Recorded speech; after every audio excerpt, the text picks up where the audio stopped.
Muy buenas tardes.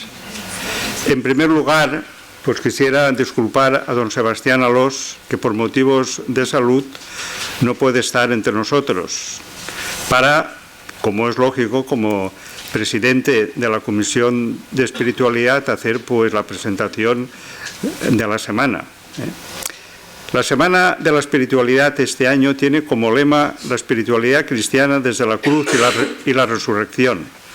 La semana está dentro del lema general de este año en nuestras conferencias y reflexiones, que es llamados a la santidad en el año de la misericordia, y responde a la invitación de San Lucas: sed misericordiosos como el Padre vuestro es misericordioso. A lo largo de las conferencias y testimonios iremos visualizando la realidad martirial de la Iglesia en su pasado y en su momento actual. Los mártires dan siempre un grito silencioso directo a nuestras conciencias, a veces adormecidas, de cristianos. Que su sangre derramada dé frutos en nuestros corazones y nos ayude a hacer un buen examen de conciencia para una auténtica conversión, especialmente en este año doblemente jubilar para los cristianos en general y particularmente los de Valencia, año jubilar de la misericordia y año jubilar del Santo Cáliz, y que nuestro arzobispo nos propone unificando ambos con el lema Año Eucarístico del Santo Cáliz en el Jubileo de la Misericordia. Las conferencias las comenzamos hoy justamente en la celebración litúrgica de un mártir, San Clemente Papa, conocido como Clemente Romano, que fue elegido pontífice en el año 88 y murió mártir en el 97, cuando las autoridades le exigieron que diera culto a Júpiter. Él dijo que no adoraba sino al verdadero Dios. Entonces fue arrojado al mar, y para que los cristianos no pudieran venerar su cadáver, le colocaron al cuello un hierro, un ancla. Pero una gran ola devolvió el cadáver a la orilla. Nosotros, pues la verdad que cuando elegimos esta fecha para comenzar las conferencias, no buscamos qué santo la vía, es decir, que es, pues la providencia viene como viene. Sus palabras, las del Papa Clemente, son sumamente adecuadas en la frase que citaré a continuación para este tiempo de convulsiones y vientos tormentosos para la sociedad y la Iglesia, y particularmente lo son en estos días previos a comenzar el Jubileo de la Misericordia. Dice San Clemente: revistámonos de concordia, manteniéndonos en la humildad y en la continencia, apartándonos de toda murmuración y de toda crítica y manifestando nuestro juicio más por medio de nuestras obras que con nuestras palabras, escribió el Papa San Clemente en una carta a los Corintios, buscando especialmente la unión y la paz de la comunidad a la que se dirigía. Vamos ahora nosotros a prepararnos a la conferencia con una actitud orante. Lo haremos con el Salmo, el Salmo. Hoy es un texto de Daniel, el correspondiente al interleccional de hoy. Dios mío, ven en mi auxilio. Señor, date prisa en socorrerme. Gloria al Padre, al Hijo y al Espíritu Santo. Como era en el principio, ahora y siempre, por los siglos de los siglos. Amén. A ti, gloria y alabanza por los siglos. A ti, gloria y alabanza por los siglos. Bendito eres, Señor, Dios de nuestros padres, bendito tu nombre, santo y glorioso. A ti, gloria y alabanza por los siglos. Bendito eres en el templo de tu santa gloria. A ti, gloria y alabanza por los siglos. Bendito eres, Padre, bendito eres sobre el trono de tu reino. A ti gloria y alabanza por los siglos. Bendito eres tú que sentado sobre querubines sondeas los abismos. A ti gloria y alabanza por los siglos. Bendito eres en la bóveda del cielo. A ti gloria y alabanza por los siglos. Y ahora, unidos a los cristianos que sufren cruz y persecución, elevemos la oración del Padre nuestro. Padre nuestro que estás en el cielo, santificado sea tu nombre. Venga a nosotros tu reino. Hágase tu voluntad en la tierra como en el cielo. Danos hoy nuestro pan de cada día. Perdona nuestras ofensas, como también nosotros perdonamos a los que nos ofenden. No nos dejes caer en la tentación y líbranos del mal. Gloria al Padre, y al Hijo, y al Espíritu Santo. Como era en el principio, ahora y siempre, por los siglos de los siglos. Amén. El Señor nos bendiga, nos guarde de todo mal y nos lleve a la vida eterna. Amén. Ahora dejas la última. No, otra. Esta. Bien, pues hoy don Miguel Navarro es el ponente de esta conferencia inicial de la semana. Don Miguel Navarro es el sacerdote de la diócesis de Valencia desde 1981, licenciado en Teología por la Facultad de Teología de Valencia, doctor en Historia Eclesiástica por la Pontificia Universidad Gregoriana de Roma. En la actualidad es catedrático de Historia de la Iglesia en la Facultad de Teología de Valencia, donde enseña Historia de la Iglesia e Historia de la Teología, así como director de publicaciones de la Facultad y en su revista Anales Valentinos. Es también presidente de la Academia de Historia Eclesiástica de Valencia, académico de la Academia Valenciana de la Lengua y socio correspondiente de la Asociación Científica Italiana Roma nel Rinascimento. A nivel pastoral es colegial perpetuo del Real Colegio Seminario del Corpus Christi de Valencia, del que fue rector, consiliario de la Asociación Católica de Propagandistas de Valencia, capellán magistral de la Soberana Orden de Malta y consiliario de la Acequia Real del Júcar. Ha centrado la mayor parte de su investigación histórica en el estudio de la familia Borja y más en concreto de Alfonso de Borja, el Papa Calixto III, al que dedicó su tesis doctoral. Estudioso igualmente de temas relacionados con la historia eclesiástica de Valencia, particularmente en los siglos XV y XVI, ha prestado atención especial en sus publicaciones a las reliquias de la Catedral de Valencia, en especial al Santo Cáliz, y a la espiritualidad desarrollada en tierras valencianas entre los siglos XV al XVII, así como a la figura del patriarca San Juan de Ribera.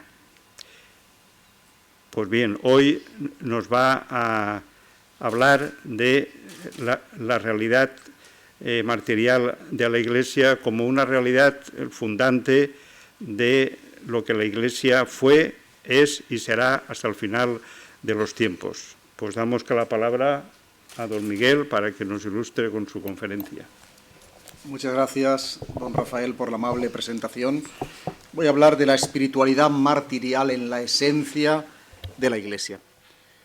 El martirio es una de las experiencias espirituales cristianas más antiguas y fundamentales, tan antigua como la Iglesia misma y consubstancial a esta. Pues la Iglesia nace de un martirio, el de Cristo en la cruz, de cuyo costado traspasado brota la Iglesia. El evangelista San Juan, al narrar la muerte de Cristo, dice que uno de los soldados con la lanza le traspasó el costado y al punto salió sangre y agua.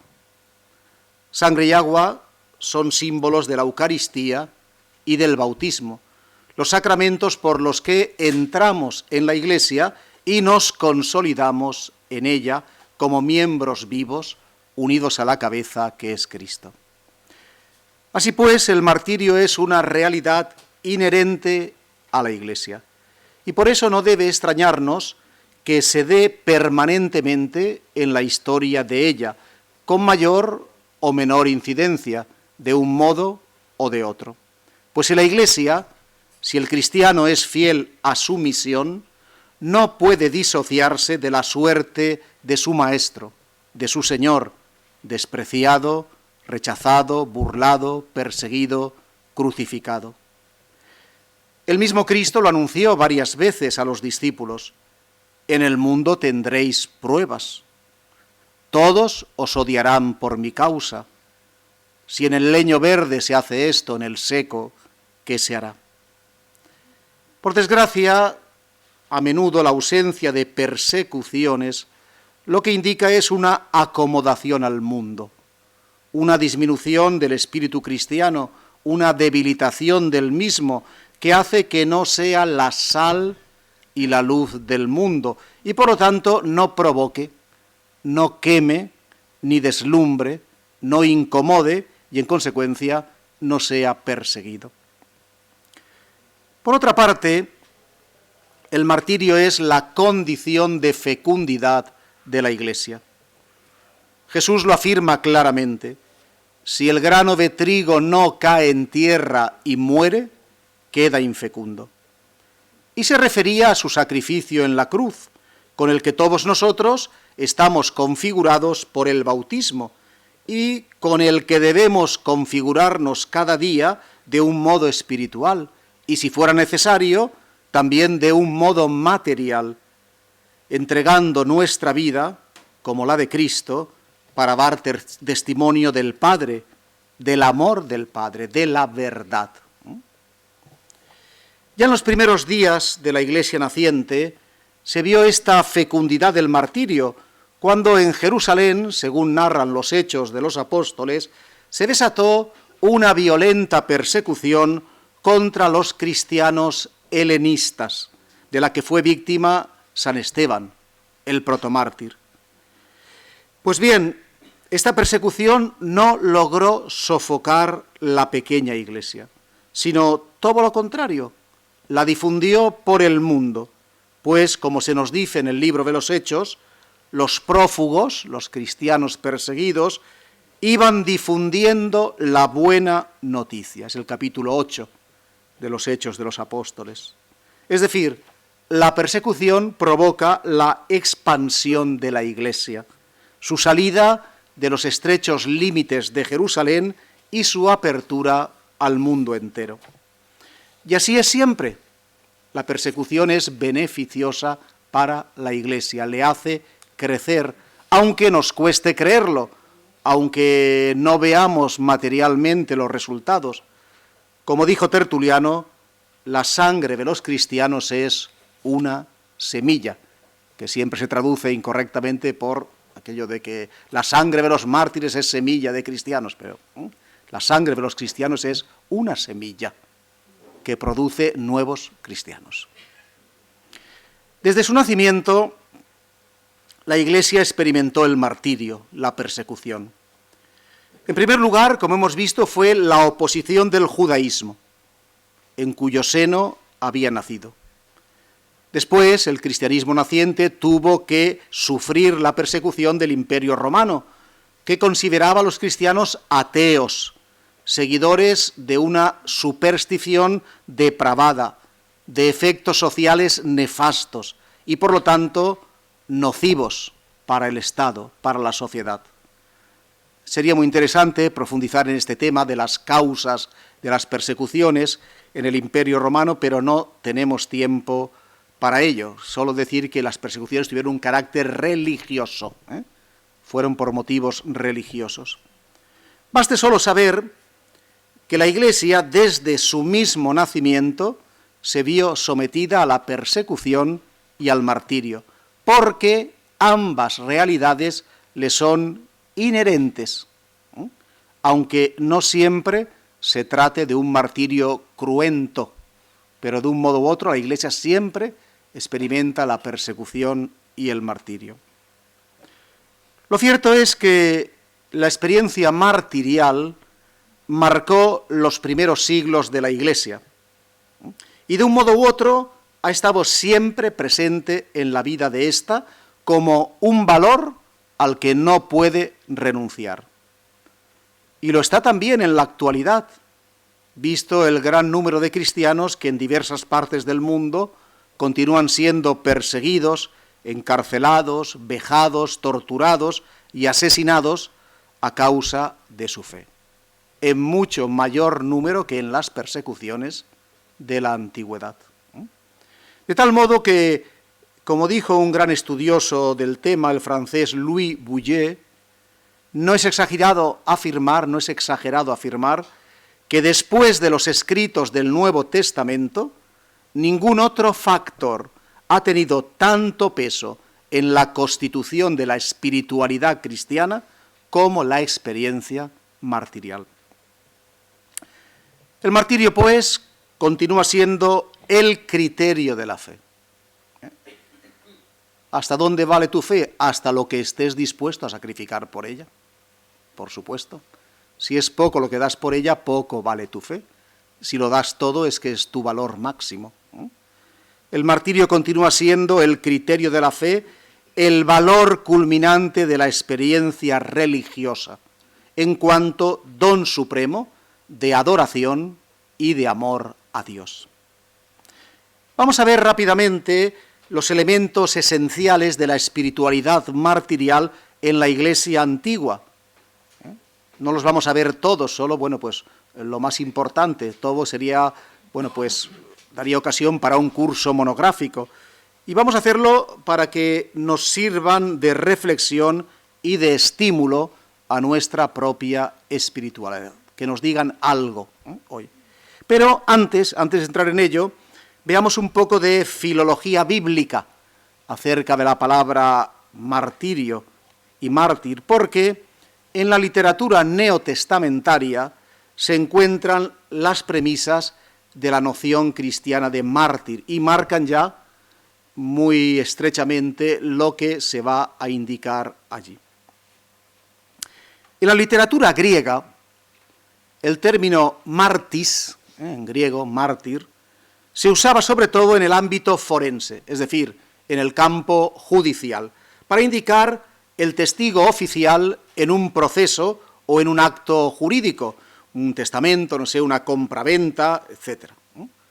Para indicar que el mártir es quien, el testigo, mártir significa testigo, el mártir es quien depone, quien testifica sobre un acontecimiento que ha presenciado, o sobre personas o situaciones que conoce directamente, de primera mano, o da fe de una acción, de un hecho al que asiste, en el que estuvo presente. Nótese que el concepto de mártir tiene un componente experiencial, es decir, muy importante, naturalmente. Testigos, y hoy en día los tribunales, pues usted, le citan aquí como testigo de un asesinato. ¿Usted vio cómo lo mató? No, yo no estaba allí. Pues entonces usted no puede ser testigo. Testigo tiene que haber visto u oído, o tener una experiencia de ese hecho sobre el cual testifica, sobre el cual depone. Pero pronto, en la lengua vulgar griega, se amplió el uso del término y se le sobrepuso el sentido de testigo de una idea, una verdad o una opinión que se considera verdadera. Y esto es importante porque el término técnico mártir, cristiano, tomará como base esta acepción. Y así se utiliza en el Nuevo Testamento, donde ya en Hechos 22:20 encontramos que a Esteban se le denomina mártir, testigo, pero ojo, no por su muerte violenta, sino por la proclamación de la palabra, es decir, porque da testimonio oral, predicando, de Jesucristo. El término comienza a perfilarse más en la primera carta de San Pedro 5:1, cuando el apóstol se declara, dice, testigo de los sufrimientos de Cristo, mártir de los sufrimientos de Cristo, con clara alusión tanto a su experiencia ocular como testigo de la pasión de Cristo, es decir, él lo vio, pero también a los propios sufrimientos que San Pedro, ha padecido a causa de la fe. Finalmente, en el Apocalipsis, el término mártir, aparece 5 veces. 2 de ellas se aplica a Cristo, el testigo fiel, el verdadero revelador del Padre, y las 3 restantes a cristianos. A Antipas, en 2:13, mi siervo, dice, mi testigo fiel, asesinado en Pérgamo. A los 2 profetas que dan testimonio en Jerusalén y luego son asesinados por la bestia que viene del abismo, en 11:3, y en 17:6 a los testigos de Jesús, de cuya sangre y de la de los santos se emborracha la gran prostituta, la Babilonia criminal. Ahora bien, en estos 3 textos, que se aplican en el Apocalipsis la denominación de mártir, de testigos a cristianos, mártir no indica la muerte cruenta, como ni en Primera de Pedro ni en Hechos de los Apóstoles, sino el testimonio de Cristo. Por tanto, no cualquier cristiano que muere por la fe, incluso si muere por la fe, en el Nuevo Testamento es llamado mártir, sino solo aquellos que trabajan por la evangelización en calidad de testigos que con su anuncio llaman a otros a la fe, a la verdad del Evangelio, y que han probado la seriedad de su testimonio afrontando la muerte, es decir, sufriendo la muerte. Comienzan a unirse, digamos, los 2 temas, pero el principal continúa siendo el del testimonio oral o de ejemplo, el anuncio del Evangelio de Cristo. Estos son los testigos fieles, los únicos testigos en sentido pleno a los que solo a ellos se aplica el título mártir, y no a otros, a los que se llama santos, que han muerto también por la fe, pero no son mártires, testigos, porque no han dado el testimonio de anuncio del Evangelio. Por tanto, en la literatura neotestamentaria se encuentran las premisas de la noción cristiana de mártir. No en vano, de allí los primeros cristianos sacaron 2 ideas muy importantes relacionadas con el martirio y que conviene que tengamos bien en cuenta. En primer lugar, que no se es mártir cristiano por el simple hecho de sufrir tormentos o dar la vida, sino por hacerlo a causa del testimonio de Cristo. San Agustín lo expresará rotundamente diciendo que mártires non facit pena sed causa, es decir, que a los mártires no los hace el tormento que sufren, sino la causa por la cual sufren el tormento. Y en segundo lugar, la segunda idea que sacaron los cristianos de aquí es que solo Jesús lleva con justicia plenamente el título de mártir, pues, como escuchábamos ayer en el Evangelio, ha venido al mundo para dar testimonio de la verdad. Y muriendo, ha probado hasta qué punto ha cumplido con integridad esta misión recibida por el Padre, del Padre. El crucificado es el prototipo de los testigos, de los mártires cristianos. El martirio cristiano no es más que una participación en, o dicho de otro modo, una continuación de el martirio de Cristo. Bien, tras estos prolegómenos filológicos, pues pasemos a ver los elementos esenciales de la espiritualidad martirial en la Iglesia antigua. Y el primero es que el martirio es visto como una vocación, obra de la gracia divina. En la primera Iglesia, el martirio fue siempre visto como una vocación, fruto de una llamada divina a la que responde libremente el cristiano. Por eso, el anónimo autor de la Carta de los Mártires de Lyon escribe: día a día iban siendo apresados los que eran dignos de esta gracia.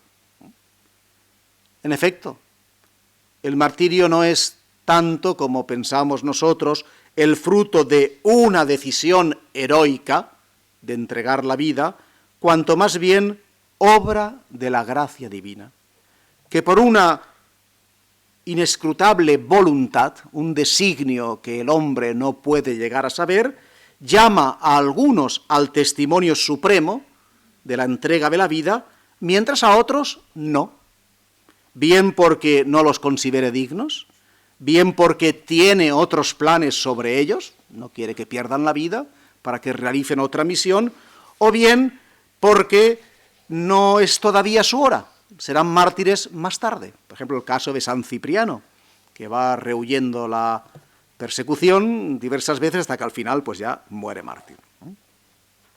Lo único cierto es que el discípulo, el cristiano, debe estar siempre disponible cuando llame el Señor para dar la vida por él. Y debe prepararse para esto a través de la oración y la mortificación, a fin de estar dispuesto a acoger la voluntad divina. Pero no la puede preceder, ni forzar, ni condicionar de ningún modo. Ni siquiera puede provocar o buscar personalmente la prueba, entregándose adrede al martirio.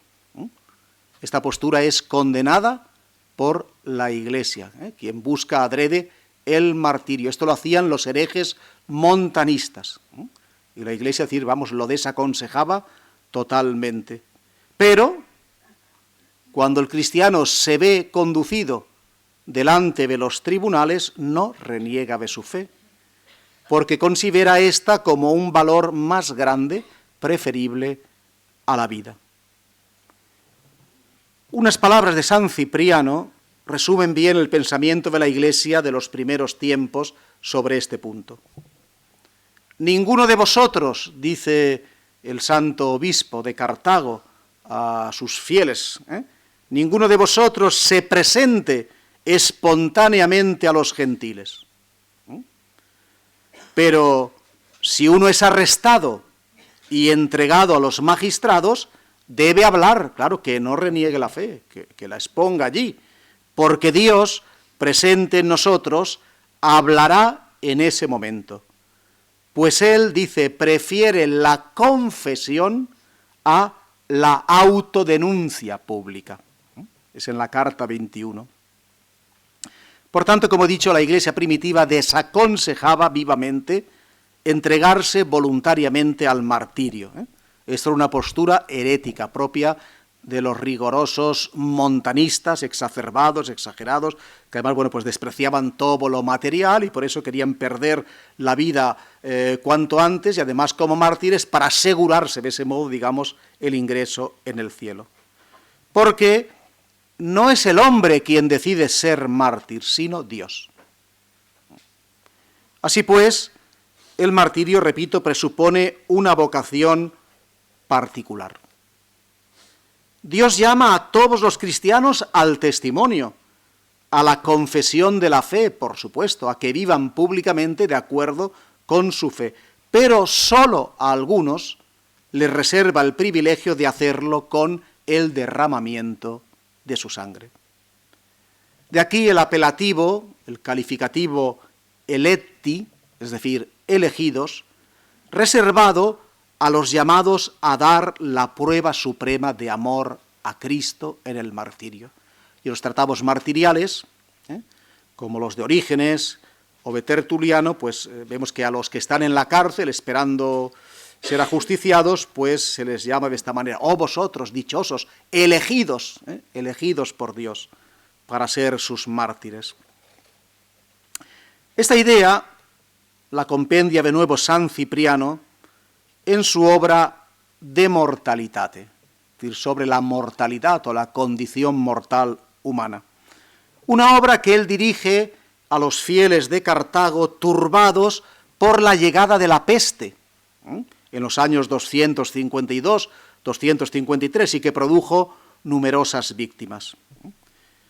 A los cristianos que objetaban que se habían preparado inútilmente al martirio, como decía antes, rezando, mortificándose, porque iban ahora a morir víctimas de la epidemia, de la peste, y por lo tanto sus esfuerzos iban a ser en vano, no iban a ser mártires.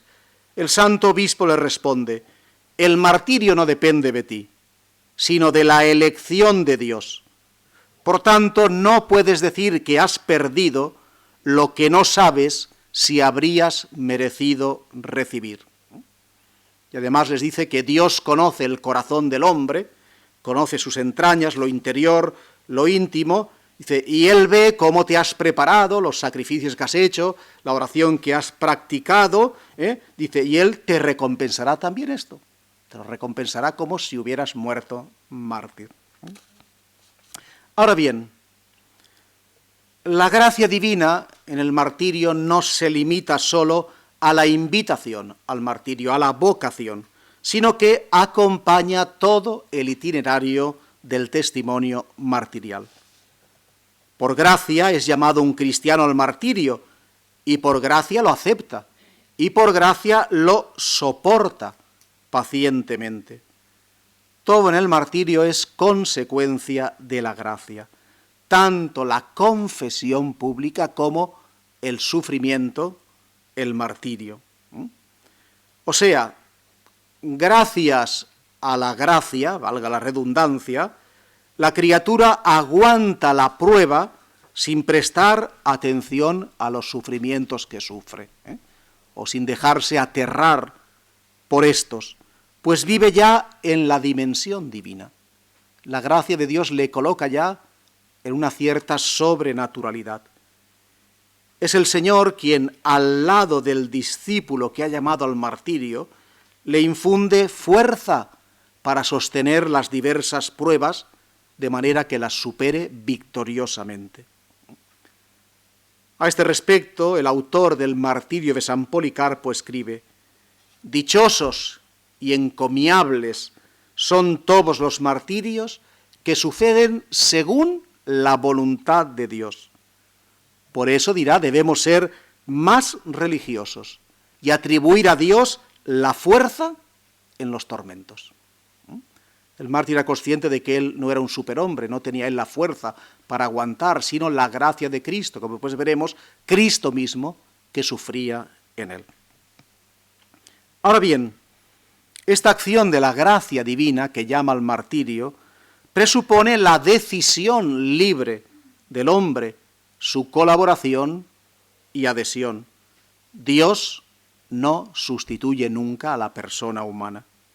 Por eso el martirio, además de ser un don, es también una elección voluntaria del mártir, dictada y animada por el amor.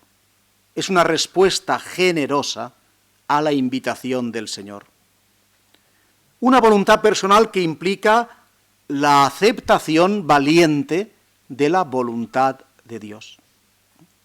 El mártir, por tanto, vive con plena conciencia los diversos momentos de su prueba: el arresto, la cárcel, el proceso, las torturas y finalmente la ejecución. Y aún gozándose del sacrificio, advierte en su carne el miedo y la angustia ante los tormentos y ante la muerte violenta. Todo esto la víctima lo tiene bien presente, pero lo acepta y no se echa atrás porque confía plenamente en que Dios, que le ha llamado, le sostendrá. Llevará a cabo la obra o culminará la obra que ha iniciado. Pues sabe también que no cuenta con sus propias fuerzas humanas en el combate, sino que estará siempre acompañado y animado por el Señor, del cual está dando testimonio. Por tanto, y en conclusión de este punto, el martirio cristiano es un encuentro perfecto entre el amor de Dios que llama y la respuesta generosa de su criatura. Es un encuentro entre la gracia divina que eleva y fortalece la debilidad humana y la voluntad libre del hombre, sin quitar nada a la decisión personal de éste, que continúa siendo libre en todo momento de echarse atrás. Así en el martirio interviene la libertad, pero siempre como respuesta a la gracia divina, y movida por esta. No es lo primero, es lo segundo, digamos en el martirio. Primero es la llamada divina, la gracia de Dios. Bien. El segundo elemento característico de la espiritualidad martirial de la Iglesia antigua es considerar el martirio como testimonio supremo de la fe. Aquí radica la esencia del martirio, en ser el testimonio supremo de la fe. Si el mártir afronta con valentía los tormentos y la muerte, no es, como ya he dicho antes, porque sea un superhombre o una supermujer, un héroe por encima del común de los mortales, pues en la hora de la prueba experimenta la angustia y el miedo, como la experimentó Jesús también en el huerto de Getsemaní antes de su pasión. Padre, si es posible, aparta de mí este cáliz. Pero igual que Cristo, el mártir cristiano da el paso de la fe, y por eso acepta con valentía los tormentos, por su fe, en concreto porque tiene fe en la resurrección de Jesucristo, en que Él es Señor de vivos y muertos, y por lo tanto no le va a dejar ni en la vida ni en la muerte tampoco, que Él está aguardando. Esta consideración de la vida futura, por lo tanto, de la gloria del cielo y del juicio divino, del que depende la salvación o la condena, es la guía que orienta al mártir, es el punto firme sobre el que se apoya, pues en comparación con la salvación prometida por Cristo, la vida presente no tiene valor alguno, o dicho de otra manera mejor, no tiene un valor absoluto. De manera que al ser conducido ante el tribunal, al ponerle frente al dilema de o renunciar a la fe o a su propia vida, el mártir toma esta postura que describe San Hipólito de Roma. Es preferible morir a manos de hombres injustos para vivir junto a Dios, que consentir, es decir, apostatar, y ser librado de ellos para caer en las manos de Dios, que lo juzgará negativamente. De esta fe en Dios, Señor y juez de la vida y de la historia, proviene la fortaleza y la seguridad del mártir. Por tanto, la actitud cristiana ante el martirio no proviene de una ideología ni de una convicción filosófico-moral. No es que el mártir cristiano, no sé, pues sea un estoico, que entonces, convencido de la vanidad de las cosas, las deje, es decir, sin preocuparse, sino que proviene de un imperativo religioso inherente a la misma fe cristiana. Y este imperativo es que Dios es el valor absoluto, supremo, y frente a él cualquier otro valor, por muy bueno que sea, queda relativizado. Siempre es secundario. En este sentido, el mártir lo que hace es testimoniar el orden justo de la realidad, que no hay que anteponer las criaturas al Creador, sino que el Creador está siempre por delante y por encima de las criaturas, que el único valor absoluto es Dios, y todo lo demás, siendo bueno, justo y noble, en relación a Dios es solo relativo. Por eso el testimonio de la fe, a una costa de la propia vida, pertenece a la esencia de la fe cristiana, y ninguna consideración de oportunidad puede eximir de este deber. Para los cristianos del tiempo de las persecuciones, estas no eran motivo para esconder la fe, sino que la fe debía continuar manifestándose con normalidad, a pesar del peligro. Lo que no debe hacer uno es alardear de su fe, ir a decir, que soy cristiano, córtame la cabeza, ¿no?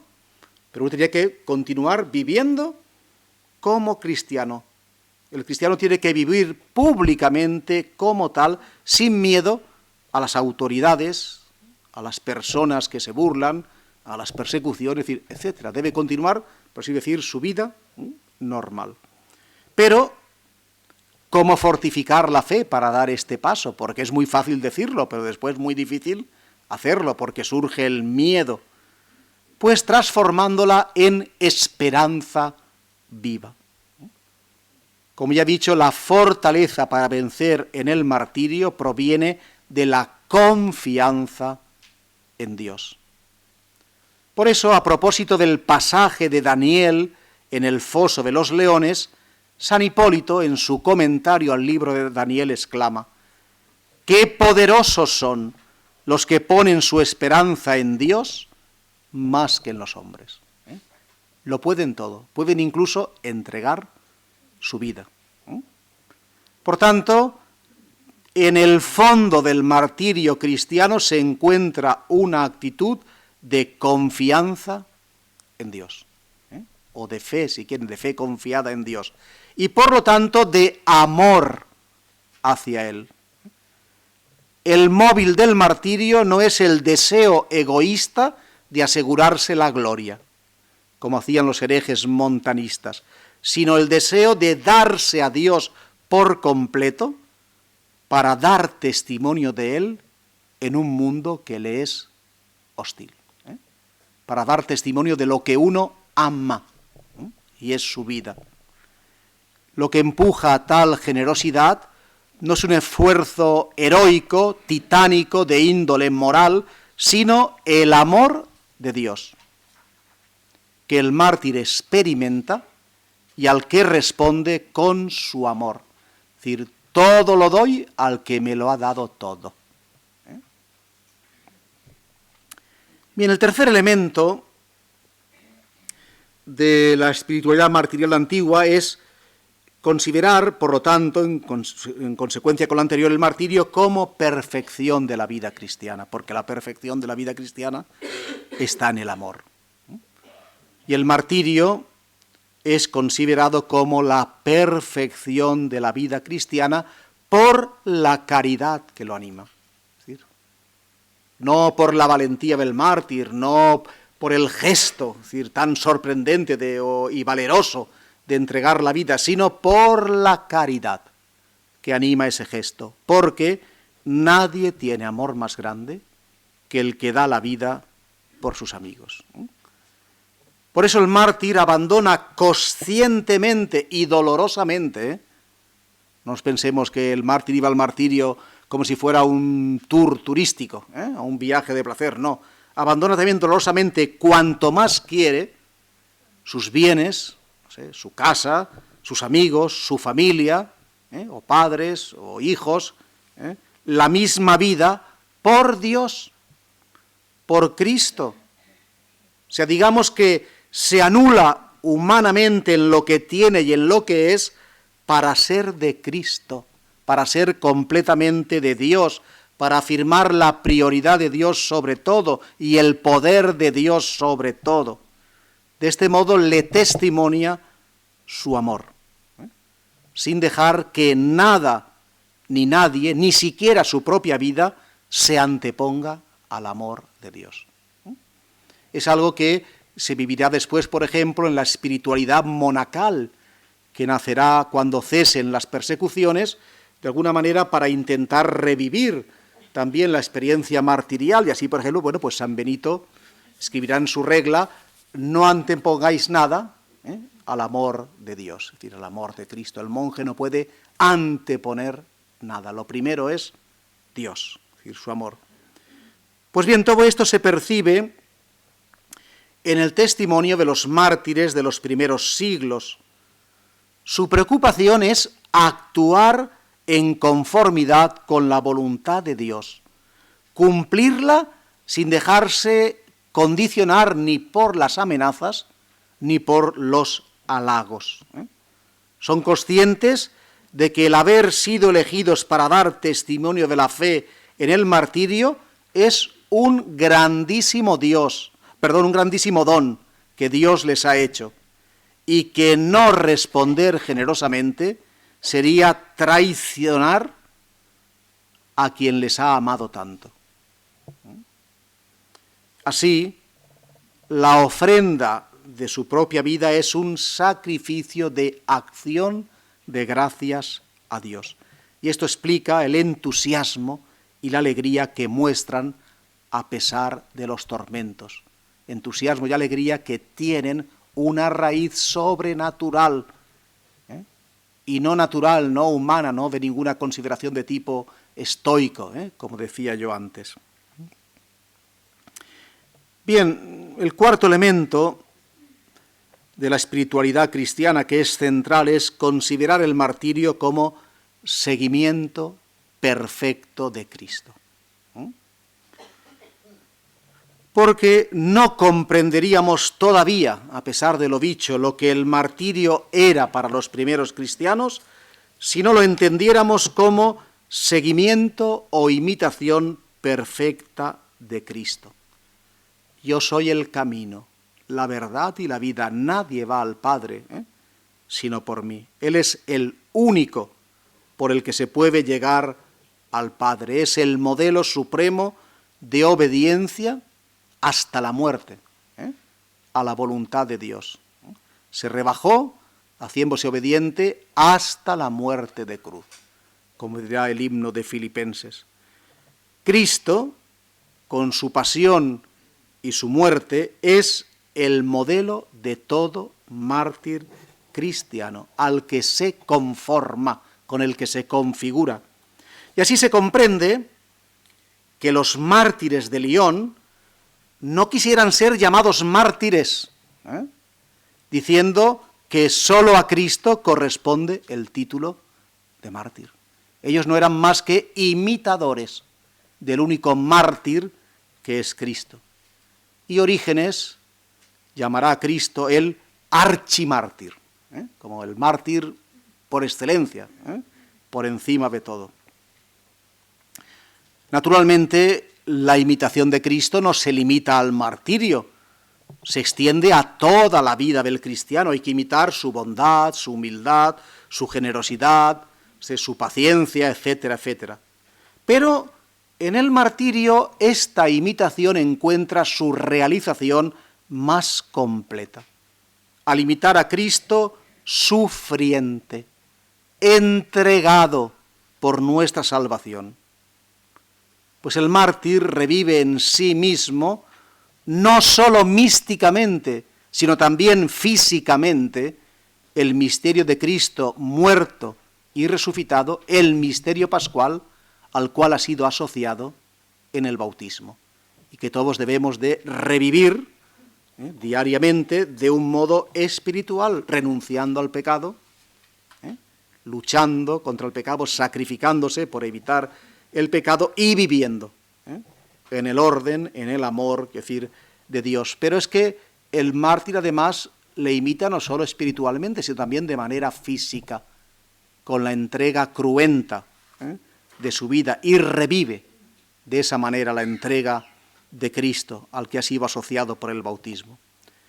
Por eso todos los escritos de los siglos I al III sobre el martirio insisten en que este es la imitación por excelencia de Cristo, y presentan al mártir como compañero del Señor, como su imitador más perfecto. Y San Cipriano utilizará una expresión muy castiza, dirá que el mártir es colega de la pasión de Cristo, es el colega. Ahora bien, la imitación de Cristo no es una reproducción exterior de la vida de éste, sino una comunión de vida con él. Es llevar a plenitud ese estar crucificados con Cristo, en el que nos ha colocado el bautismo. De tal manera que los mártires tienen conciencia de estar completando en su pasión la de Cristo. Es decir, ven el martirio en clave sobrenatural, no en clave terrenal.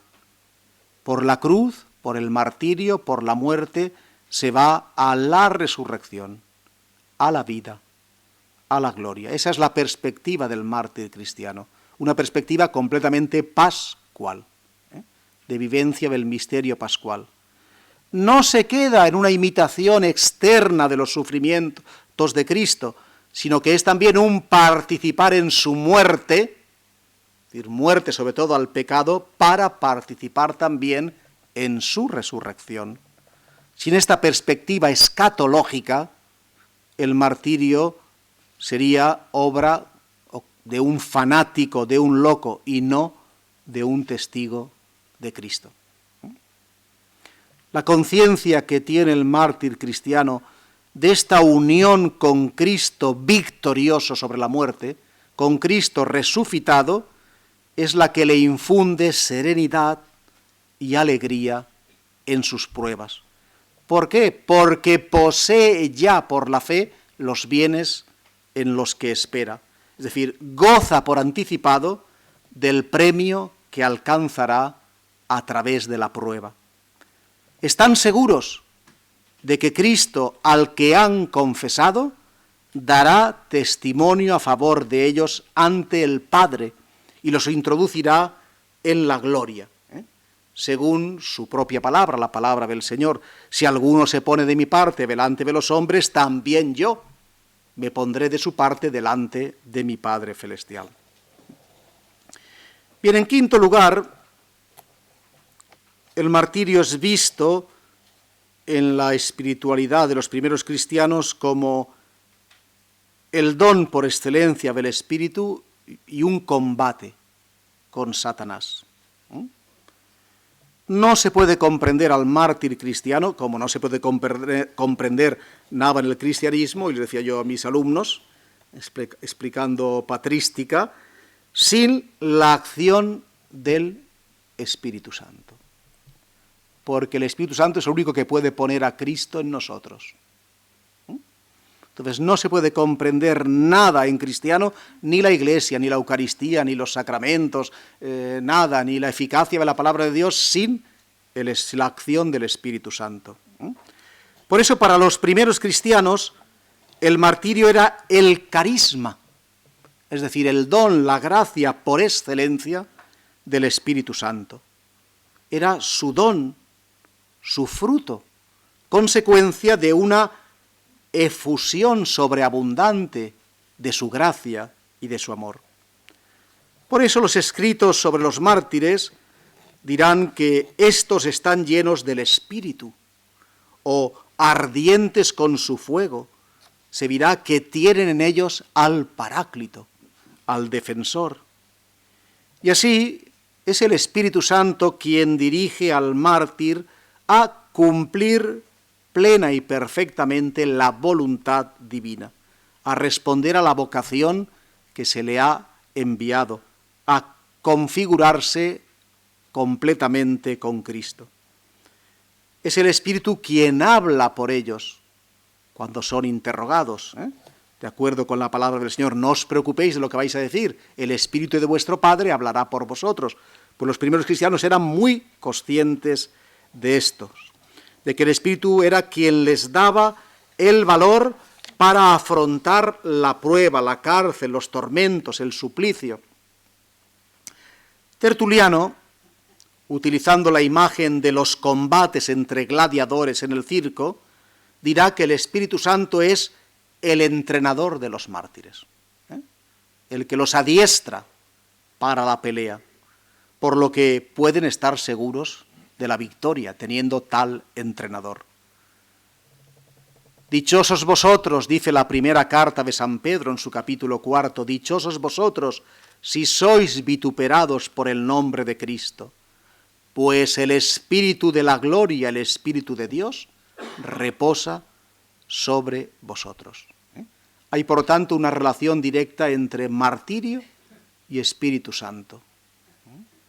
Y así se puede decir que durante el tormento los mártires viven en una dimensión sobrenatural. Han entrado en la contemplación divina y por eso en muchos relatos martiriales se encuentra el dato sorprendente de que el mártir no se apercibe, no se da cuenta de las pruebas a las que está siendo sometido, de los tormentos que está sufriendo, como es el caso, por ejemplo, que ocurre con Santa Perpetua. Mas no pensemos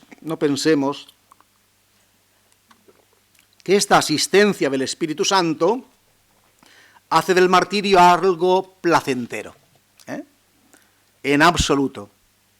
Pues en esa dimensión sobrenatural en la que se encuentra el mártir, entra en combate con Satanás, claro. Para los primeros cristianos el demonio es una realidad viva, presente, activa, que interfiere constantemente en la vida de la Iglesia y de los creyentes. Así, por ejemplo, a esa cerril oposición que encontraban por parte del Imperio Romano, que les perseguía, dice, a pesar de su vida pues íntegra, honrada, dice, los cristianos no encontraron más explicación que el influjo del diablo. Es decir, el diablo había sido el instigador de las persecuciones.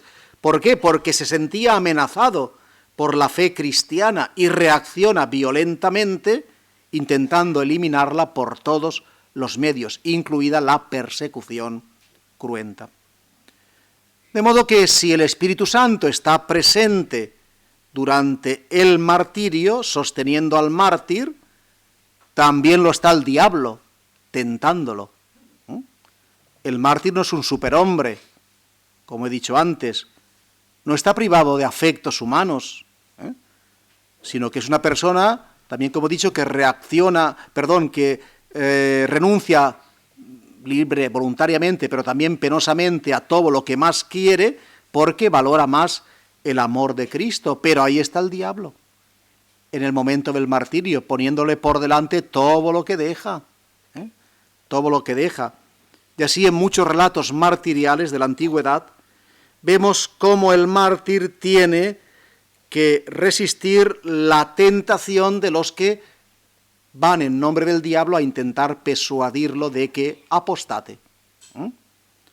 Por ejemplo, sus familiares, sus amigos, sus colegas, que tratan de persuadirlo con lágrimas para que evite el tormento, le hablan de los hijos que deja, de la pobreza en que se verá sumida su familia, del dolor que causará a sus padres, etcétera, etcétera, etcétera. Es decir, que el martirio no es solo con pruebas, digamos, cruentas, sufrientes, también están estas insidias que hacen sufrir moralmente al mártir. Naturalmente, a veces hace sufrir más el mal moral, el pensar, bueno, no que voy a morir, sino qué va a ser de mis hijos, por ejemplo. Aquí muero yo, pensemos en tantos mártires de la guerra civil, casados, y bueno, yo muero, ¿y qué va a ser de mi familia? ¿Qué va a ser? ¿Qué va a ser de ellos? ¿Morirán de hambre? ¿O qué? Y eso es un dolor tan grande o mayor, que decir, que el sufrimiento físico de los martirios que pudieran padecer. Y las mismas presiones sufre a veces el mártir de parte del juez, porque no pensemos que los jueces romanos eran siempre, estaban inflamados de odio contra el cristianismo y sedientos de sangre cristiana, no.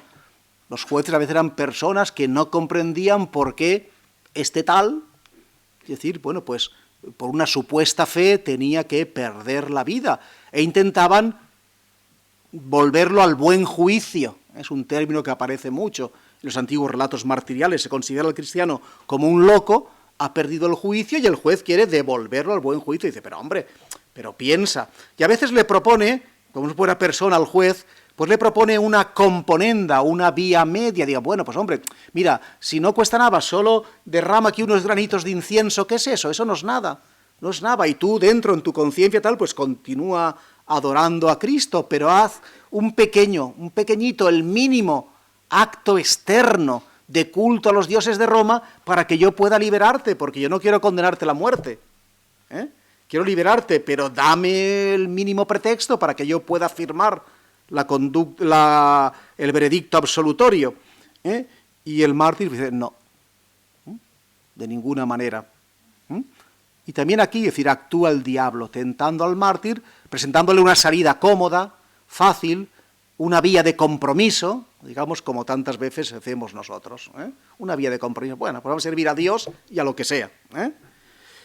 El demonio se servía de todo esto para enfriar el fervor de los mártires, para intentar apartarlos de la vocación a la que Dios les había llamado, y así lo percibían estos. El mártir percibe todo esto, pues a veces el mártir se enfada con algo y dice, apártate de mí, Satanás.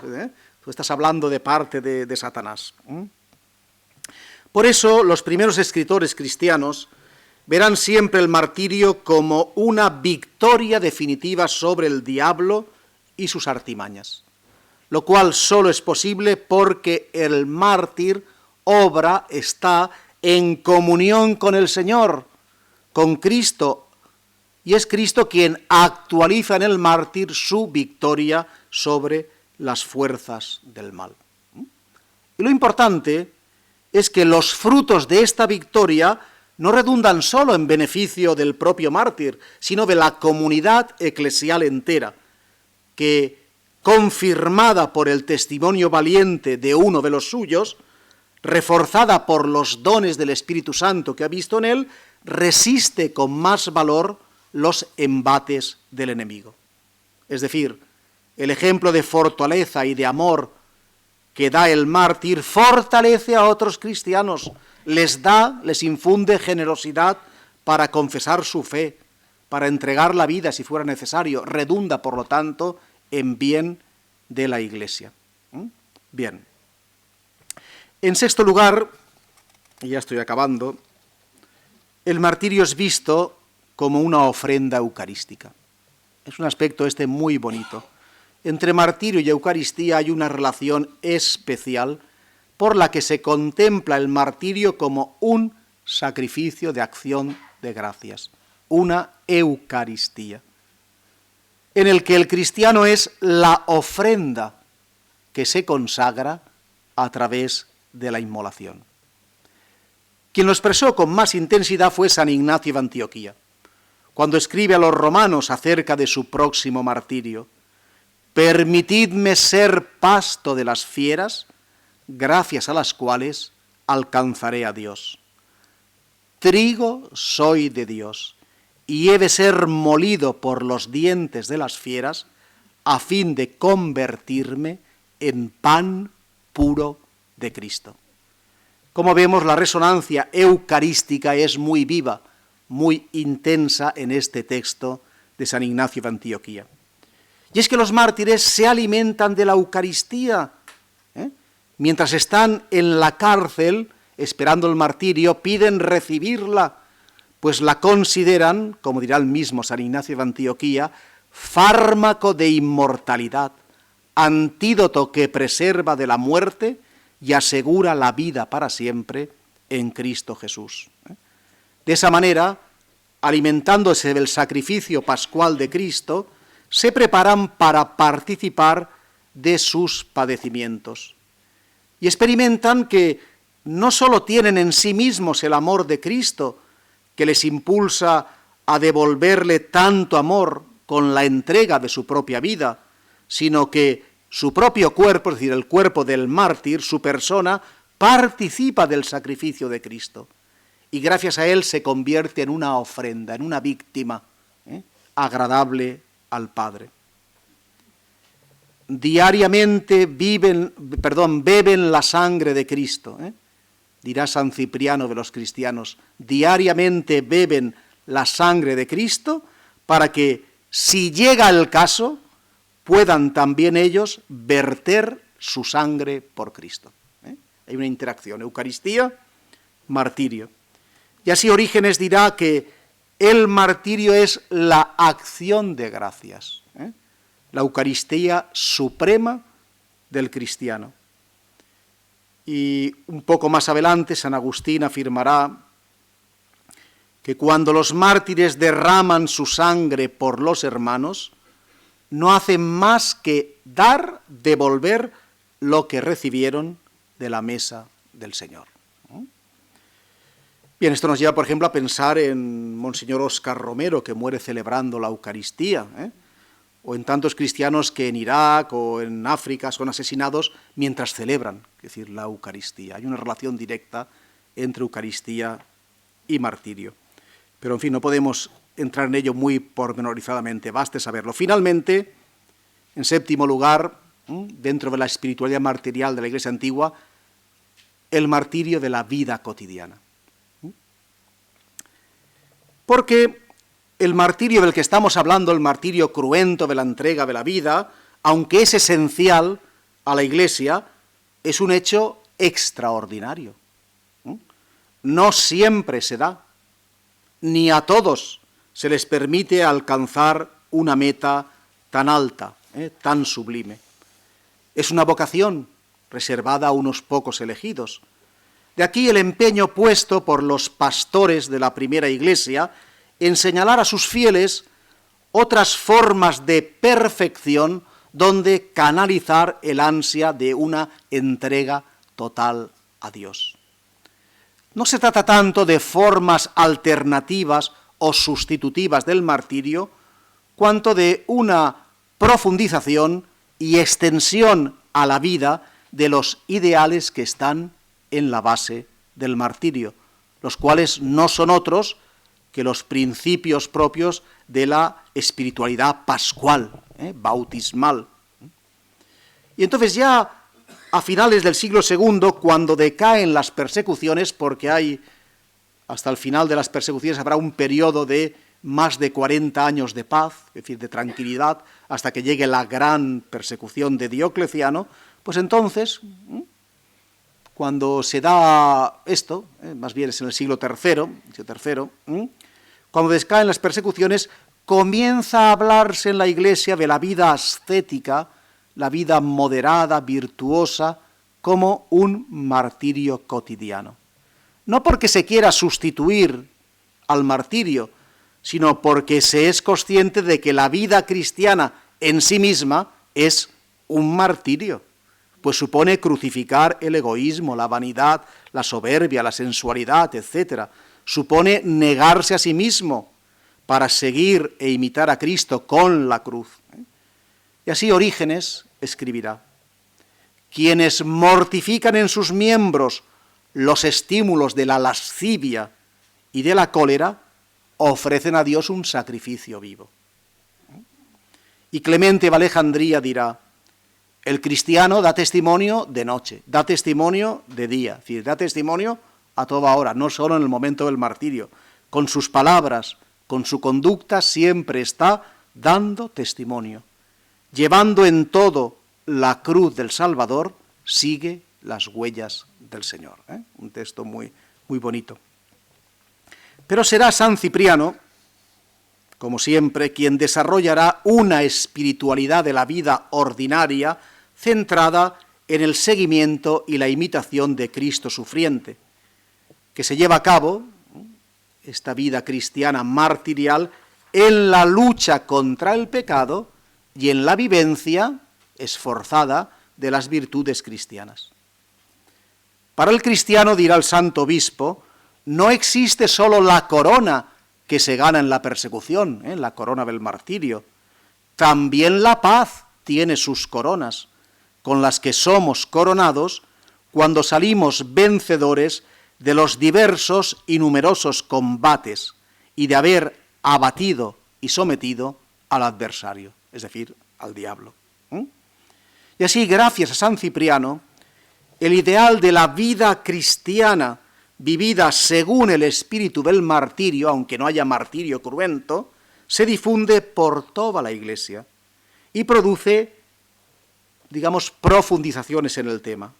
Por ejemplo, la primera de ellas, la que va a ser la más importante, el tema martirial se va a unir con San Cipriano a la idea de la virginidad por el reino de los cielos, de la consagración virginal.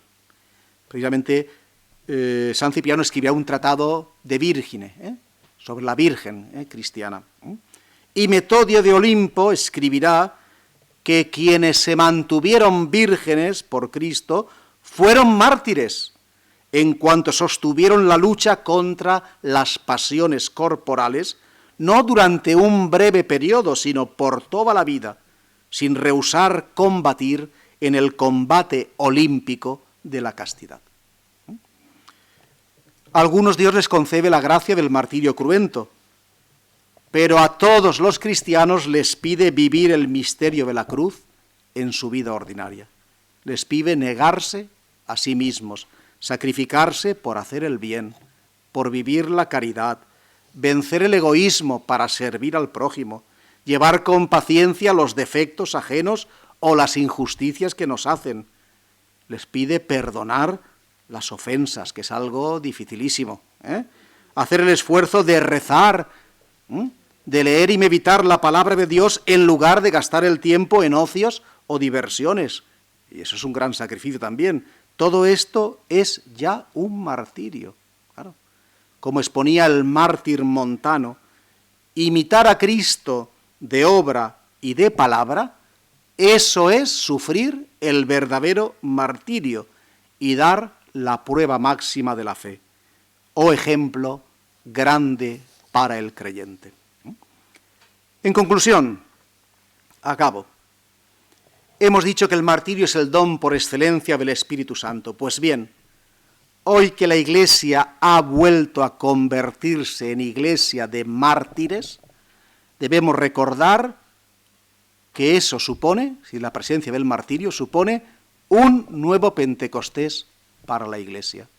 Pues donde hay un mártir, allí está el Espíritu de Dios y manifiesta toda su potencia.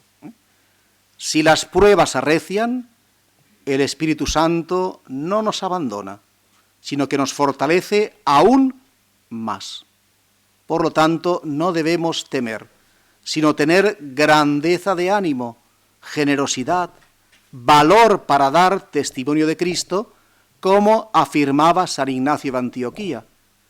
Cuando el cristiano es perseguido por el mundo, no necesita elocuencia, es decir, grandes palabras para hacer frente a sus adversarios, sino grandeza de ánimo, es decir, generosidad para entregar la vida, y basta. Sirvan como colofón las hermosas palabras con que San Hipólito concluye el tercer libro de su comentario sobre Daniel, donde lleva a cabo una aplicación moral del relato bíblico del proceso y condena a muerte del joven profeta y de su posterior salvación. Una aplicación que, dejando de lado los detalles propios de la época, continúa siendo válida para los cristianos de todos los tiempos, llamados a ser mártires, es decir, testigos de su fe. No olvidemos que el sentido primero de la palabra mártir no es morir cruentamente, sino anunciar el Evangelio, dar testimonio de la fe, y si eso lleva a la muerte cruenta, pues acepta y ya está. Pero lo importante es el dar el testimonio de la fe. Pues estamos llamados a ser mártires testigos ante un mundo hostil. Pues dice Hipólito y nos dice a nosotros, imita a Daniel, no temas a los poderosos de este mundo, ni te sometas al edicto de los hombres. Lo hemos escuchado hoy en la primera lectura de la misa. Pues aunque te arrojen al foso de los leones, el ángel te protegerá y amansará las fieras, que se postrarán ante ti como un servidor de Dios. No se encontrará en ti herida alguna, sino que serás sacado vivo del foso y participarás de la resurrección.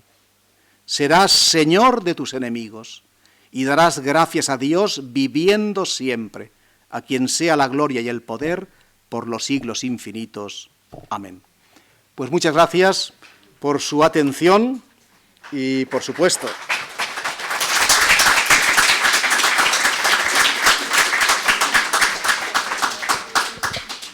bueno, pues gracias, Miguel, por la reflexión que nos has dado.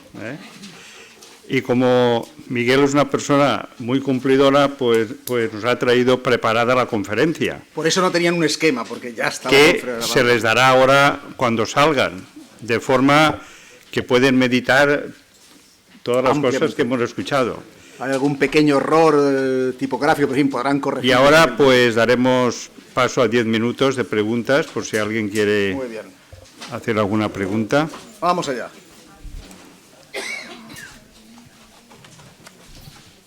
allá al final, al final. Hasta luego.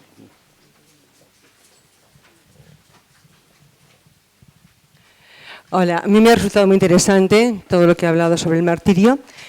Sí que he visto que en realidad casi todo lo que estaba diciendo era sobre el martirio, pero a la hora de hablar se decantaba un poquito hasta los 3 primeros siglos. Sí, claro. Cuando... Es que lo he dicho desde el principio, digo, voy a limitarme a hablar Claro. de la esencia tal en la Iglesia antigua. Sí, es decir, que no- pero es que claro, muchas de las cosas que ha dicho son en realidad o podrían servir para exactamente los 20 Ay, claro, siglos de la Iglesia, por particularmente en el siglo XX. También lo Entonces, he claro, a dicho. veces me hubiera gustado que no solamente hiciera referencias, por así decir, a algunos casos del siglo XX, sino que todo lo que ha dicho, digamos, se centrara un poquito más en lo que es, por así decir, la esencia del martirio. Es que continúa siendo la misma. No es diferente. Continúa siendo la misma. Será diferente la persecución, el tipo de persecución, pero que es la esencia del martirio, continúa siendo la misma. Continúa siendo Eso está claro. Lo que pasa es es que una digo que también vocación es... divina, es decir, que es una, Sí, sí. es decir, una asistencia del Espíritu Santo, que es la imitación perfecta de Cristo, que es un acto supremo de caridad, es decir, que es de fe, es decir, que eso continúa siendo... En el siglo I, como hasta el final de los tiempos, para el martirio cristiano, continuará siendo igual. Es decir, no hay, por así decir, en la esencia del martirio innovación, digamos, teológica. Habrá innovación en las formas de perseguir, en otro tipo de martirio, digamos, otro tipo de martirio, pero la esencia de la actitud cristiana continúa siendo la misma. Por eso ahora el trabajo de ustedes, que son inteligentes, es decir, acomodar, digamos, o llevar, es decir, a la vida propia y a los casos de hoy, esto que se ha dicho de la Iglesia antigua, que siempre norma de la Iglesia de todos los tiempos.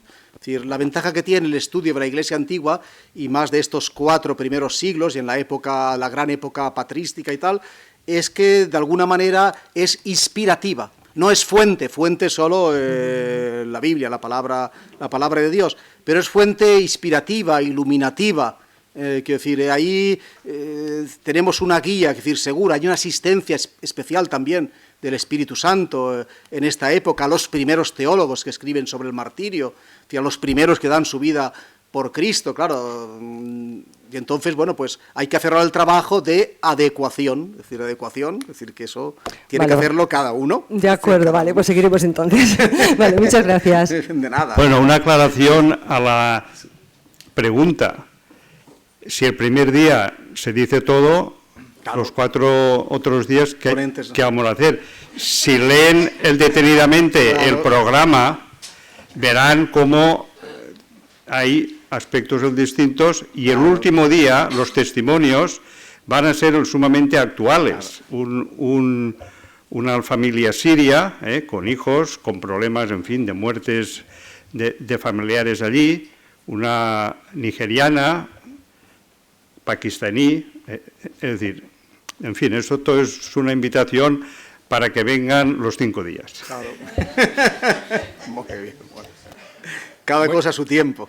Buenas tardes, don Miguel. Como profesor de Historia Eclesiástica y relacionándolo con el martirio, con los martirios, imagino que en los primeros siglos del cristianismo, como también en los actuales, habrá habido catecúmenos que habrán sufrido martirio sí, claro, con los cristianos e incluso pecadores públicos que en un momento determinado han preferido confesar a Dios. Sí. ¿Qué postura o qué hace la Iglesia en estos casos? ¿Los consideran mártires como a los bautizados y como a los que llevan una vida? Sí. ¿Eso? ¿Qué situación tienen estos? Bien, ya la doctrina clásica de la Iglesia es que no solo está el bautismo de agua, está también el bautismo de deseo y el bautismo de sangre, que es el martirio. Por eso, evidentemente, sobre todo en la segunda oleada de las persecuciones, murieron muchos catecúmenos que no habían recibido todavía el bautismo, pero la Iglesia consideraba que solo el hecho de dar su vida por Cristo, esa sangre los había, decir, bautizado, estaban ya, decir, bautizados. Y por se tanto, dan casos de catecúmenos con el título de santos en la Sí, Iglesia. sí, no el sabe decir ahora, martirologio. pero hay catecúmenos, claro que sí, hay, por supuesto que hay catecúmenos. Y luego, respecto al caso de los pecadores, también la doctrina de la Iglesia es que el martirio también perdona los pecados. Claro, el martirio perdona los pecados. Como confesión suprema, es decir, por Cristo, acto supremo de amor, el amor cubre. Ya sabes, la multitud de los delitos. Entonces, claro, el martirio como acto supremo de amor, entregando la vida, siempre que sea, claro, por esa verdadera actitud, no sea por una actitud de pose, no sé, digamos así, de arrogancia, claro, pues era también. Había también locos que...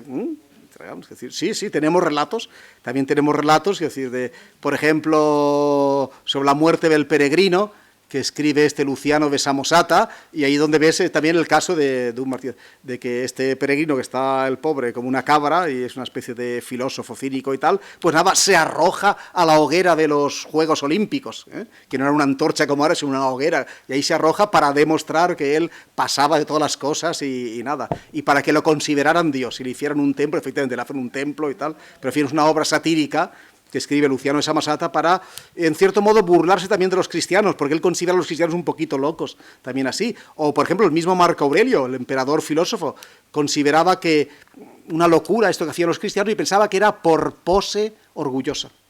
Pensaba, fíjate, que era decir, bueno, les estamos llamando al orden tal y cual, pero ellos por orgullo ya, por obstinación, entonces prefieren morir. Es decir, o sea, no siempre el martirio, esto es un tema en el que no he entrado, pero he escrito alguna cosa sobre esto, porque afirmamos muy rápidamente siempre con la frase de Tertuliano de que la sangre de los cristianos es semilla de nuevos... No siempre así, No siempre así. El martirio puede ser no entendido, el martirio puede ser no recibido. No olvidemos que tampoco fue recibido el martirio de Cristo. La luz vino a este mundo, a las tinieblas, y ¿qué hicieron las tinieblas? Intentar apagarla. No la cogieron, es decir, que no siempre el martirio, en algunos casos sí, tenemos casos, por ejemplo, de Clemente Romano, Justino, es decir, también algunos tal, que ante el hecho del martirio, pues se ven interrogados dentro de sí mismos, ¿qué tendrán estos que dan su vida por estas convicciones? Y empiezan a buscar y tal, y se ponen en camino hacia la fe.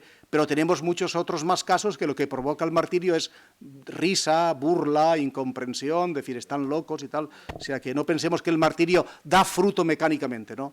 Da fruto si se acoge la semilla del Espíritu Santo, claro, si la persona abre su corazón, pero si el corazón está endurecido, ya puede el sembrador sembrar allí que la semilla no prende. Es decir, más preguntas. Don Miguel, gracias por la Bueno, ahora después... por la conferencia, y a mí siempre me ha llamado la atención, y la tengo ahí, el martirio de Felicidad y Perpetua. Ah, claro, es que... Estamos en este tiempo. Eso es... que grita cuando da parto, y gritos de parto, Sí, y los testigos cuando se la comen las fieras, que otros también gritaban, sí, sí. y el testimonio que da antes, que Pero se comerán a Cristo... Ahí cuando dice... se metan... Eso yo siempre me he quedado así un poco... Sí, Vivia Perpetua, que es pues sabéis que es el martirio de la señora y su esclava. Su esclava. Vivia Perpetua y Felicidad, es decir, que es la esclava de la señora. Y entonces está embarazada, Perpetua, entonces va a tener el niño. Bueno, y la ley romana prohibía ajusticiar a las embarazadas. Había que esperar a que diera luz. Entonces da luz en la cárcel y después del parto el carcelero, obviamente, porque también ha ido ante sus padres a intentar convencerla y tal y demás, y el carcelero dice, dice, figúrate, dice, lo que has gritado ahora en el parto, lo que has sufrido y tal, pues ¿qué será mañana cuando te enfrentes a las fieras? Es decir, recapacita, aún estará tiempo. Y ella le dice, que la frase es muy importante, dice, es que ahora era yo la que sufría, y por eso gritaba, dice, mañana otro sufrirá por mí. El mártir tiene conciencia de que Cristo habita en él y que le va a dar la fortaleza para soportar el martirio y que entonces va a poder aguantarlo, no por sus fuerzas físicas, sino por la presencia de Cristo en ella que la va a fortalecer. La frase de Perpetua es muy reveladora. Exacto, estaba llena de Cristo. Sí. Gracias. Por eso merecen entrar en el canon romano. felicidad y perpetua, son de las pocas mujeres que entran, igual que Cipriano, porque ese martirio marcó época. Por otra parte, el relato, vamos, es lo que los italianos es uno de los capolavori, una de las obras maestras de los relatos martiriales. El centurión testigo se convirtió al cristianismo, ¿Qué? tengo entendido. El centurión testigo se convirtió al cristianismo. Claro, ahí vemos casos de que produce el martirio, como en el caso también del centurión de la cruz de Cristo. Dice, realmente este hombre era hijo de Dios, ¿sí? Pero uno entre un montón. A ver, Miguel, una de las reivindicaciones de estos tiempos, especialmente aquí en España, es la reclamación por las víctimas del franquismo. Mi pregunta es la siguiente. ¿Hay alguna coincidencia entre las características de la espiritualidad martirial de los cristianos y de las víctimas del franquismo? ¿Y cuáles serían las diferencias fundamentales? Porque esto está en el ambiente. Anteayer había pues una manifestación en Madrid por esta causa, ¿no? Es decir, cuando se habla de esto, ¿qué debemos responder? ¿Qué coincidencias hay, si hay alguna? Y sobre todo, ¿qué diferencias hay entre un mártir cristiano y una víctima de la represión, como ellos llaman? Vamos a ver, víctimas de la represión franquista. Eso es lo que sí. Yo creo que lo he dicho muy claramente con la frase de San Agustín, de que mártires non facit pena sed causa. Claro, es decir, que la causa del martirio es Cristo, es decir, es la fe. Uno puede sufrir por unas causas nobles, por supuesto. Uno puede sufrir, yo que sé, por la justicia. Uno puede sufrir por la democracia, es decir, que es noble. Es decir, una cosa valerosa. Y puede ser un mártir, digamos así, en sentido figurado, de la democracia, pero no es un mártir cristiano. Pero también, incluso entre los digamos, que murieron víctimas de la guerra civil, para el caso de beatificación o canonización, se mira que la causa, que no fuera, no, es que pero bueno, realmente, ¿por qué lo mataron?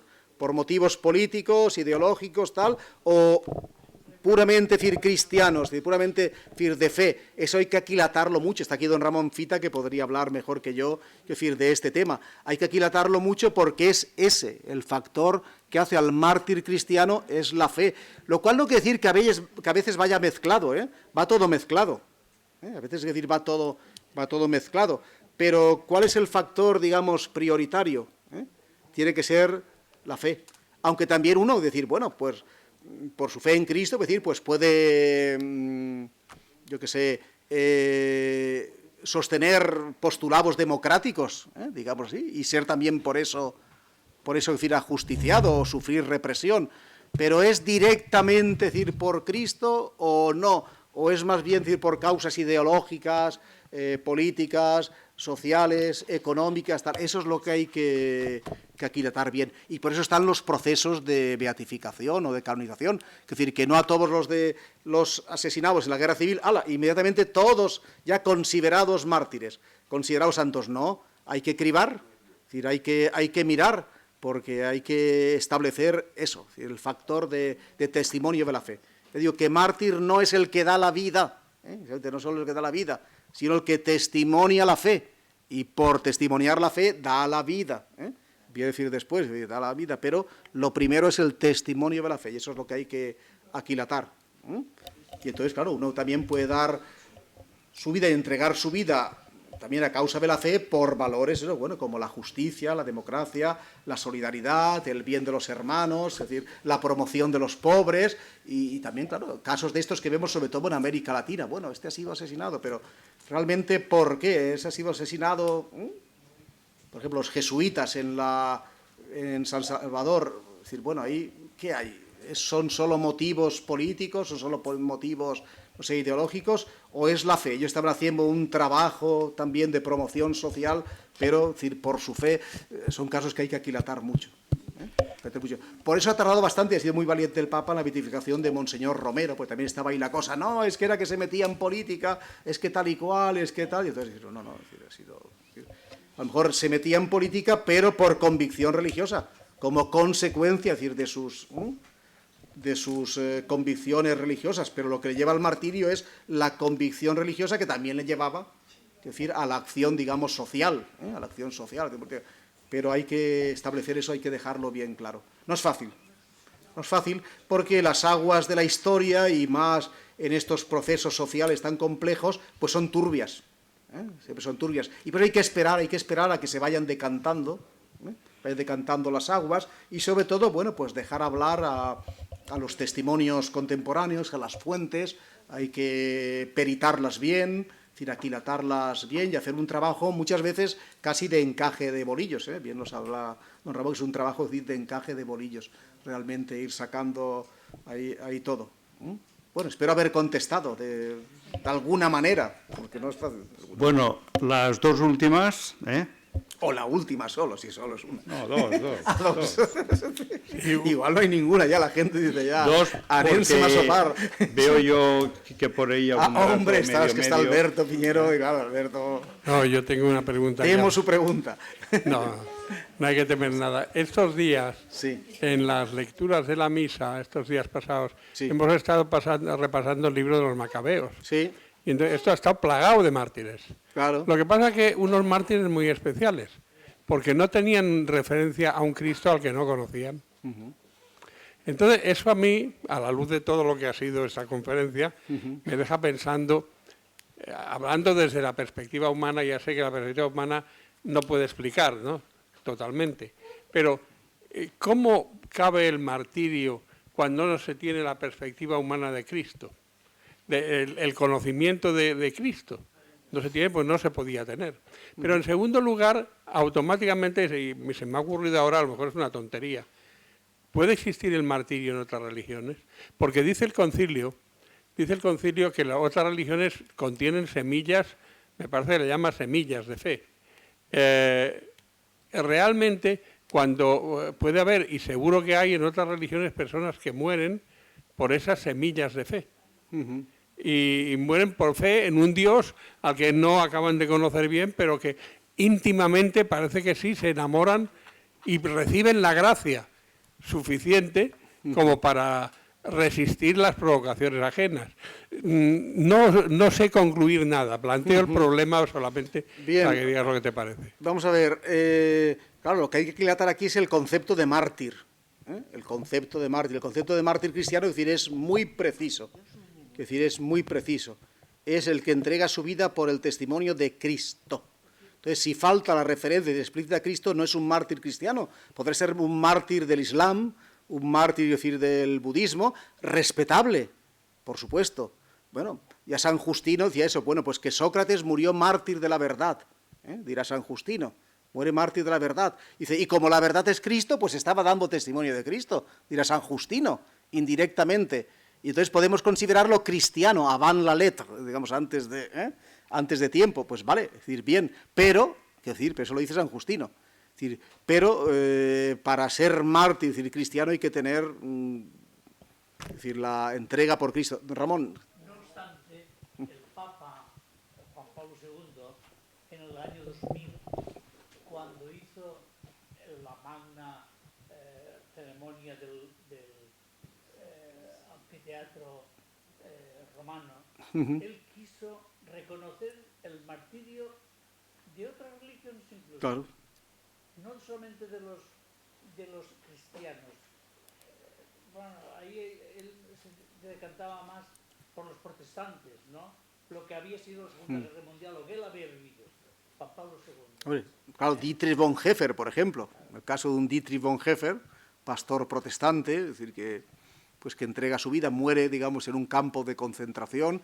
Entonces, bueno, pues, ¿qué diferencia Dietrich Bonhoeffer de San Maximiliano Kolbe, por ejemplo?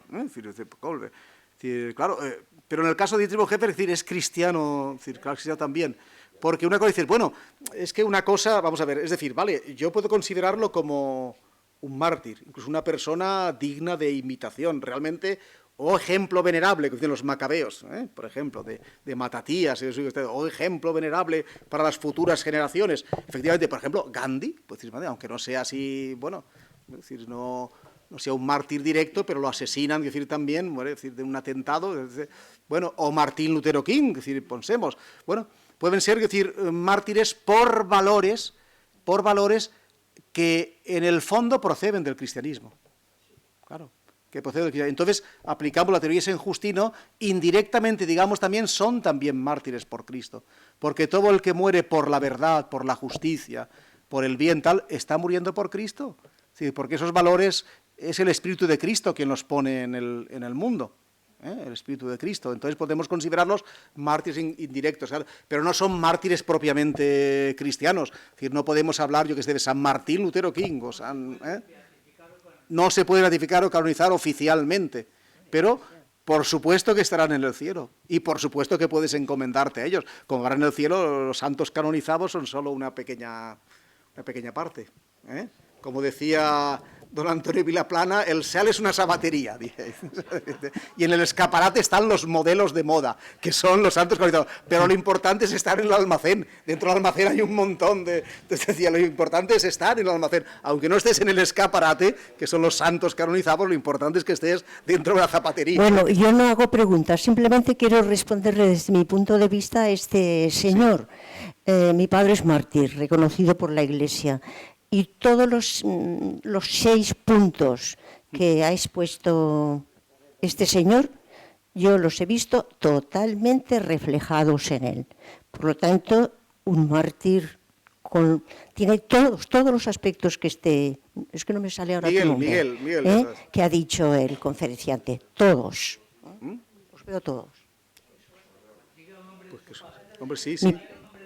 Mi padre es Arturo Ros. Arturo Ros, claro. Arturo Ros, que es uno de los beatos que el Santo Padre beatificó, de los valencianos. Muy bien, pues muchísimas gracias. La verdad es que he disfrutado. Bien, pues esta charla. Invitarles a mañana. La charla es la espiritualidad de las comunidades cristianas donde son minoría religiosa. El conferenciante es el padre Patricio Sabater Paul, que habitualmente vive en Francia, en el Líbano, en Tierra Santa, es decir, ahora hace unos días que ha estado en el Líbano, y nos dará pues esa reflexión directa y experiencial de cómo los cristianos, donde son minoría, pues tienen una espiritualidad altamente ejemplarizante, a veces pues para nosotros. Él, cuando nos reunimos con él, para preparar la conferencia, pues bueno, dio una serie de pistas que mañana nos las explicitará. Además, irá acompañado de iconos de las comunidades del Líbano, y también, pues, cómo celebran, en fin, invitarles a mañana, y cada día pues les iremos invitando a la siguiente, porque si les invito ahora a todas, pues dirán demasiado. Bueno, por hasta mañana y gracias. Hasta mañana, buenas noches.